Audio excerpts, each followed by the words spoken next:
Ви думаєте, що сучасні крути у вищих ешелонах влади це винахід ФСБ останніх років? Ви помиляєтесь. Те, що ми бачимо сьогодні в кабінетах на Банковій чи в нашому СБУ, це лише копія спецоперації, яку Кремль відточив ще 80 років тому на одній людині. Євген Коновалець людина, яка створила армію всередині держави і розвідку, яка буквально змушувала Сталіна прокидатися в холодному поту. Його не змогли купити, не змогли залякати, тому Москва пішла на свій буквально найпідступніший крок вибухівку в коробці шоколадних цукерок. Але вбивство в Роттердамі було лише фіналом. Головна таємниця криється в тому, як агент НКВС Судоплатов зміг 3 роки грати патріота в оточенні полковника. Чи не нагадує вам це почерк тих, про кого ви щодня пишете в коментарях? Сьогодні спеціально для каналу Контури історії ми відкриваємо розсекречені архіви, які Москва боїться показувати навіть через 8 десятиліть. Ми розберемо код Коновальця, як він будував систему, яку неможливо знищити, і хто з сучасних агентів використовує методи Судоплатова проти нас прямо зараз. Починаємо. Чому вбивство Коновальця в Роттердамі вважається ідеальним злочином радянських спецслужб? Бо це була не просто ліквідація, а фінальний акорд гри, яка тривала роками. У цьому відео ми покажемо вам протоколи, які десятиліттями лежали під грифом цілком таємно. Ви побачите, як агент Судоплатов крок за кроком входив у найближче коло полковника, використовуючи слабкості, амбіції та навіть патріотизм оточення. Ми розберемо, як працює технологія підміни смислів, якою Кремль оперує і сьогодні. А також ексклюзив, хто з оточення Коновальця був справжнім крутом, а хто лише пішаком у великій грі Москви. Готуйтеся, бо правда про те, як зливали український спротив тоді, дасть вам чітку відповідь на те, що відбувається у владних кабінетах просто буквально зараз. Дивимося, щоб зрозуміти, чому Сталін особисто займався цукерками для Коновальця, забудьте про образ бронзового пам'ятника. Уявіть 1920 рік. Україна окупована більшовиками, армія УНР є розбитою, лідери в еміграції займаються нескінченними чварами. Знайома картина? Чи не так? Правда, це щось власне нагадує. Саме в цей момент полковник Коновалець каже: досить меморандумів. Нам потрібна структура, яка діятиме в глибокому підпіллі. Він створює УВО Українську військову організацію. Це не були просто партизани з крісами. Це була мережа професійних диверсантів та розвідників. Ви часто пишете у коментарях про потребу в жорсткій контррозвідці сьогодні. Так от, Коновалець створив її ще буквально тоді. Він розумів, Росія не зупиниться, поки не знищить останнього українця, здатного на спротив. УВО почала з того, що робила життя окупантів буквально нестерпне. Атентати, саботажі, перехоплення таємної пошти. Москва здригнулася. Вони зрозуміли, проти них грає не якийсь там стихійний бунт, а системна машина, де буквально кожен гвинтик знає своє місце. І головним інженером цієї машини був саме Коновалець. Він зміг об'єднати ветеранів війни з молоддю, яка була готова йти до самого кінця. Це був прототип сучасних сил спеціальних операцій, створений за 100 років до того, як це стало мейнстрімом. До речі, друзі, щоб ми могли і надалі витягувати такі архіви та робити глибокі розслідування буквально без жодної цензури, підтримайте канал Контури історії гривнею. Реквізити на банку є в описі, зараз у вас на екрані, або ставайте спонсором прямо тут на YouTube. Кожна ваша підписка – це прямий внесок в нашу спільну інформаційну боротьбу. Дякую, що ви з нами. Рухаємося з вами далі. Коновалець першим зрозумів, держава починається не з прапора, а саме з розвідки. Він побудував те, що я називаю українським Моссадом. Задовго до створення держави під назвою Ізраїль. Його агентурна мережа охоплювала Берлін, Відень, Прагу, Женеву і, що найважливіше, підрадянську Україну. Він створив унікальну систему кур'єрів, які проходили крізь кордони СРСР як крізь сито. У розсекречених архівах УГПУ за 1927 рік ми бачимо справжню паніку. Чекісти визнають, що не можуть контролювати зв'язки Коновальця з українським селом. Він готував кадри, які згодом змінять історію. Легендарні Степан Бандера та Роман Шухевич це були його прямі вихованці. Він вчив їх головному правилу не вірити Москві за жодних обставин і не йти на будь-які компроміси, які виглядають як капітуляція. Шлях до волі лежить через кров, казав полковник. Москва зрозуміла, Коновальця неможливо купити. Він мав потужну фандрайзингову мережу в Литві, США та Канаді.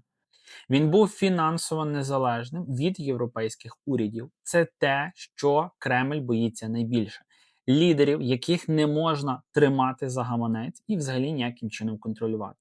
Саме тому проти нього почали застосовувати методи, які ми бачимо з вами і сьогодні. Дискредитацію та спроби посварити союзника. А тепер подивіться на цей факт, який ви не знайдете в офіційних підручниках.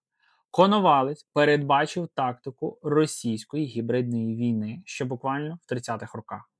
У своїх листах він прямо попереджав про небезпеку консервації радянських агентів під виглядом найбільших патріотів.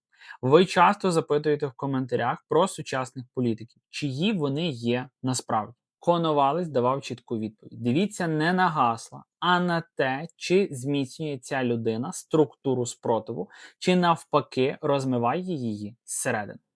Москва намагалася знищити його репутацію, називаючи німецьким шпигуном та фашистом.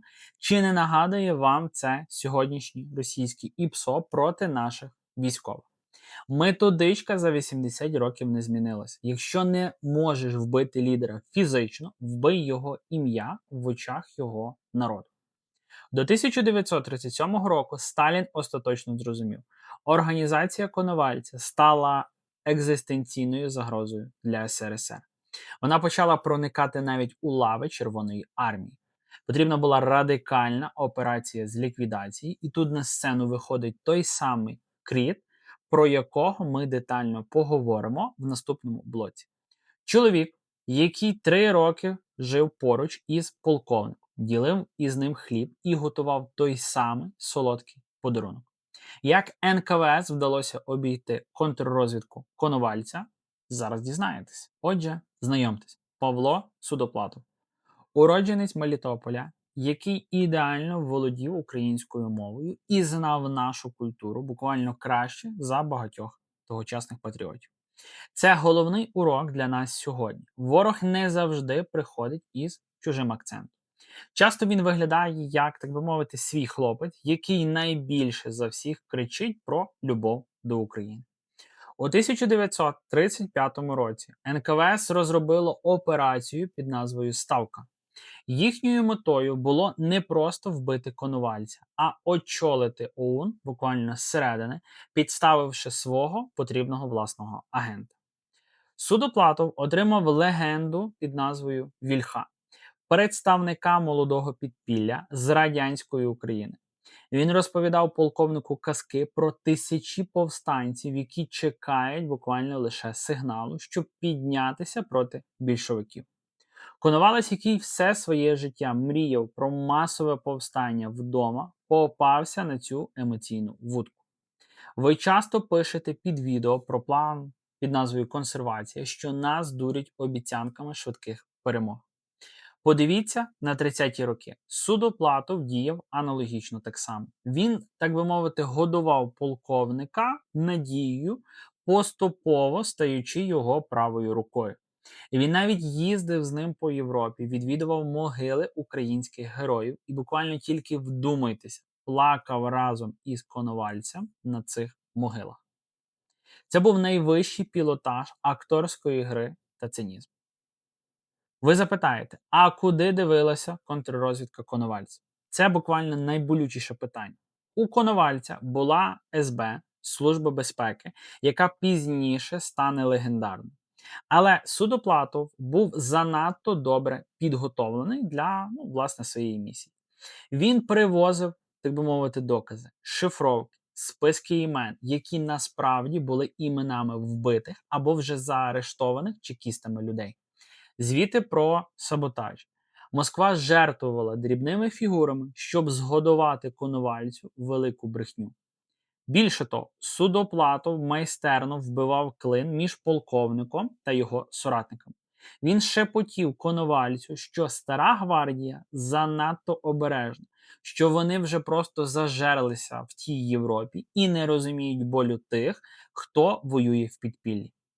Чи не бачите ви тут паралелі з тим, як зараз намагаються посварити наше військове керівництво з політичним або добровольців із кадровими офіцерами? Технологія цього розколу це база для НКВС ФСБ. Якщо не можеш знищити організацію, посій у ній підозру. 3 роки Судоплатов готував ґрунт. Сталін особисто приймав його в Кремлі і вимагав одного єдиного. Коновалець має зникнути так, щоб це виглядало як внутрішні розборки або просто звичайнісінький якийсь нещасний випадок. Травень 1938 року. Роттердам. Ресторан готелю Атланта. Судоплатов призначає зустріч. Він знає, що полковник обожнює шоколадні цукерки.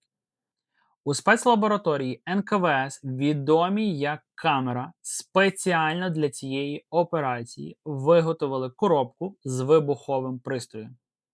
Механізм був налаштований так, як тільки коробку перевертають у горизонтальне положення, вмикається годинниковий механізм, через півгодини вибух. Зустріч тривала лише кілька хвилин. Судоплатов удав, що поспішає на корабель. Він залишив коробку на столі. Це вам презент з батьківщини, пане полковник. Коновалець залишився один. Він вийшов з ресторану, прямуючи до готелю. О 12:15 на вулиці Колсінгл пролунав вибух, який розірвав тіло полковника буквально на шматки. Перехожі думали, що це теракт або вибух газу. А Судоплатов у цей самий власний час уже купував новий одяг у магазині через дорогу, щоб змінити зовнішність і просто зникнути. Цей вибух у Роттердамі не просто вбив лідера. Він мав обезголовити весь український рух перед початком Другої світової війни. Але Москва прорахувалася. Чому смерть лідера не стала смертю ідеї і що було в архівах далі? Про це все ми поговоримо в наступній частині, де розберемо власне план консервація 1.0. Ви думаєте, що після вибуху в Роттердамі Москва заспокоїлася? Навпаки, це був лише початок другої, значно підступнішої фази цієї операції. Розрахунок Сталіна та Берії був геніально простим: знищити авторитетного лідера, щоб на його місці виник хаос, а потім неминучий розкол. В архівах ми бачимо, як одразу після смерті Коновальця радянська агентура через, так би мовити, своїх людей в емігрантських колах почала розганяти чутки. Мовляв, полковника прибрали свої. Кому це вигідно? Звісно, молодим радикалам Бандері та Шухевичу. Або навпаки, старій еміграції, яка нібито хотіла контролю над касою організації. Це класична схема ІПСО, яку ФСБ використовує і сьогодні, коли ми бачимо вкиди про конфлікт генералів чи зраду у верхах. Москва знає, будь-яка організація без єдиного потужного центру стає вразливою. Саме після смерті Коновальця ОУН розділилася на 2 табори. Ви часто запитуєте в коментарях, чому українці завжди сваряться між собою в найбільш критичні моменти. Відповідь тут: бо Москва вкладає мільйони в те, щоб ці сварки розпалювати. Смерть Коновальця була ідеальним каталізатором для цього всього процесу. Але полковник залишив після себе те, що чекісти не змогли передбачити – код організації. Він побудував систему, де ідея та структура були сильнішими за якусь персоналію, навіть його особисто. Навіть без голови це тіло продовжувало воювати ще десятиліття. Це те, що ми бачимо сьогодні в мережевій структурі нашого спротиву. Коли кожен волонтер і кожен командир на місці знає, що робити, навіть якщо зв'язок з центром тимчасово втрачено. Чому в сучасній Росії документи про вбивство Коновальця досі мають гриф «секрет»? Здавалося б, минуло понад 80 років. Судоплатов давно помер. СРСР розпався. Але є одна деталь. У цих папках зберігаються списки не лише тих, хто допомагав вбивати, а й тих, хто був законсервований на десятиліття вперед. План консервації, про який ми так часто говоримо на нашому каналі, почався саме тоді. НКВС створювало цілі династії агентів. Син зрадника мав стати агентом, онук впливовим політиком, бізнесменом чи навіть церковним діячем у вже незалежній Україні. В архівах КДБ, які були частково відкриті у 90-х роках, а потім знову закриті в РФ, згадуються так звані резидентури глибокого залягання. Коли ми бачимо сьогодні персонажів, які буквально роками працювали в наших спецслужбах, а потім виявилися кураторами від ФСБ, це і є прямий спадок тієї самої школи Судоплатова. Коновалець знав про цю загрозу. В одному зі своїх останніх листів він писав: «Бережіться тих, хто пропонує легкі шляхи, бо вони завжди вимощені московським золотом». Він розумів, що боротьба за Україну – це не лише лінія фронту, це передусім боротьба за очищення власних лав. Його особиста контррозвідка працювала на випередженні, і саме тому його вбили першим. Бо він буквально бачив крутів там, де інші бачили просто компромісних фігур. А тепер давайте проведемо пряму лінію від 1938 року буквально до сьогоднішнього часу. Подивіться на методи: повна дискредитація лідера через медіа, використання слабкостей найближчого оточення, технічно складний замах і подальший білий шум у новинах. Коли ви пишете про Татарова, Демченка чи інших одіозних осіб, про яких гуде вся мережа, згадуйте Павла Судоплатова. Він теж був професіоналом, він теж ефективно виконував державні завдання. Москва завжди робить ставку на таких виконавців. Вони не мають моральних бар'єрів, але мають талант мімікрії під своїх. Найстрашніше те, що технологія, так би мовити, солодкого подарунка нікуди не зникла. Тільки сьогодні це не коробка цукерок, а корупційні схеми, крісла в міністерствах або контроль над стратегічними ресурсами. Це теж є вибухівка, яка підриває фундамент держави зсередини. Коновалець загинув, бо він, попри весь свій досвід, на мить повірив у можливість чесного діалогу з представником того боку. Він хотів почути про Україну під радянською окупацією і втратив пильність. Це була його єдина і фатальна помилка. Сьогодні ми не маємо права на таку розкіш. Жодного діалогу з кротами, жодної віри Москві. У наступному фінальному блоці ми розберемо заповіт полковника, який він залишив нам у боротьбі з зовнішнім ворогом. І головне, чому його могила досі в еміграції і чому це наш спільний сором. Дивимося далі. А тепер давайте про те, що буквально болить найбільше. Минув майже вік, а полковник Євген Коновалець досі спочиває на цвинтарі Кросвейк у Роттердамі. Ви часто пишете у коментарях про національну гідність і про те, що ми маємо шанувати своїх героїв не на словах, а власне на ділі. Питання перепоховання Коновальця в Україні піднімалося десятки разів за всі роки незалежності. Але щоразу щось, так би мовити, заважало. То не на часі, то побоювання реакції Москви, то просто якісь бюрократичні лабіринти. Але давайте скажемо чесно. Коновалець у Києві – це кошмар для Кремля навіть сьогодні. Бо перепоховання лідера ОУН у столиці – це остаточний розрив із радянським минулим. Це визнання того, що Україна веде тяглість своєї державності не від 1991 року, а від тих, хто зі зброєю в руках будував державу в державі, буквально під носом у самого Сталіна. Його могила в еміграції – це символ нашої незавершеної домашньої роботи. Ми навчилися воювати на фронті, але ми все ще боїмося своїх справжніх ідолів у тилу. Подивіться на досвід інших країн. Вони повертають своїх героїв, щоб навколо них об'єднувалася вся нація. Для нас Євген Коновалець це не просто кістки, це прапор. І те, що він досі в голландській землі, це наш спільний сором, який ми маємо виправити одразу після перемоги. А можливо, і не чекаючи її, щоб дати полковнику нарешті очолити свій останній парад на Хрещатику. Що ж ми маємо з вами у сухому залишку? Код Коновальця – це не секретний шифр. Це буквально 3 прості правила, які актуальні зараз як ніколи. Перше. Жодних ілюзій щодо Росії. Полковник знав це ще у 1920 році. Будь-яка угода з Москвою – це буквально лише пауза, яку вона використає для виготовлення чергової коробки цукерок. Друге.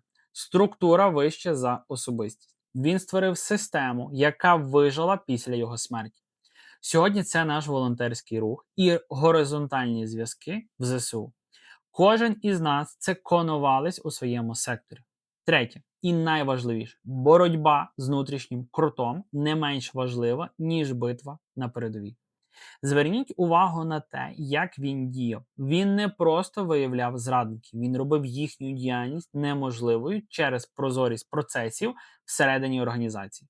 Судоплатов зміг вбити тіло, але він не зміг зруйнувати ідею, бо вона вже належала тисячам. Сьогодні, коли ви бачите черговий скандал із закупівлями чи дивними рішеннями у владних кабінетах, згадуйте методи Коновальця. Він не чекав, коли хтось прийде і наведе лад. Він брав відповідальність на себе. Це той самий дух полковника, який зараз надихає наших хлопців під Бахмутом, там, чи Авдіївкою, чи по всій просто лінії фронту.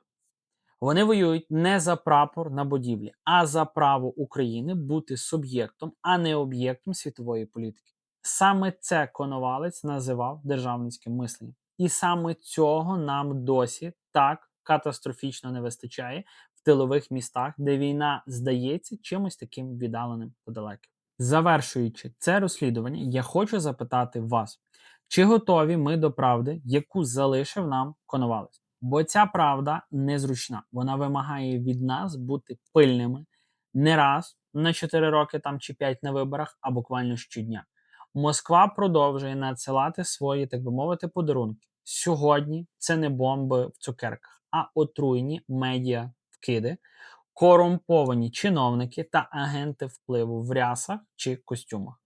Але у нас є перевага, якої не було в полковника в 38-му. У нас є ми самі, об'єднані та злі.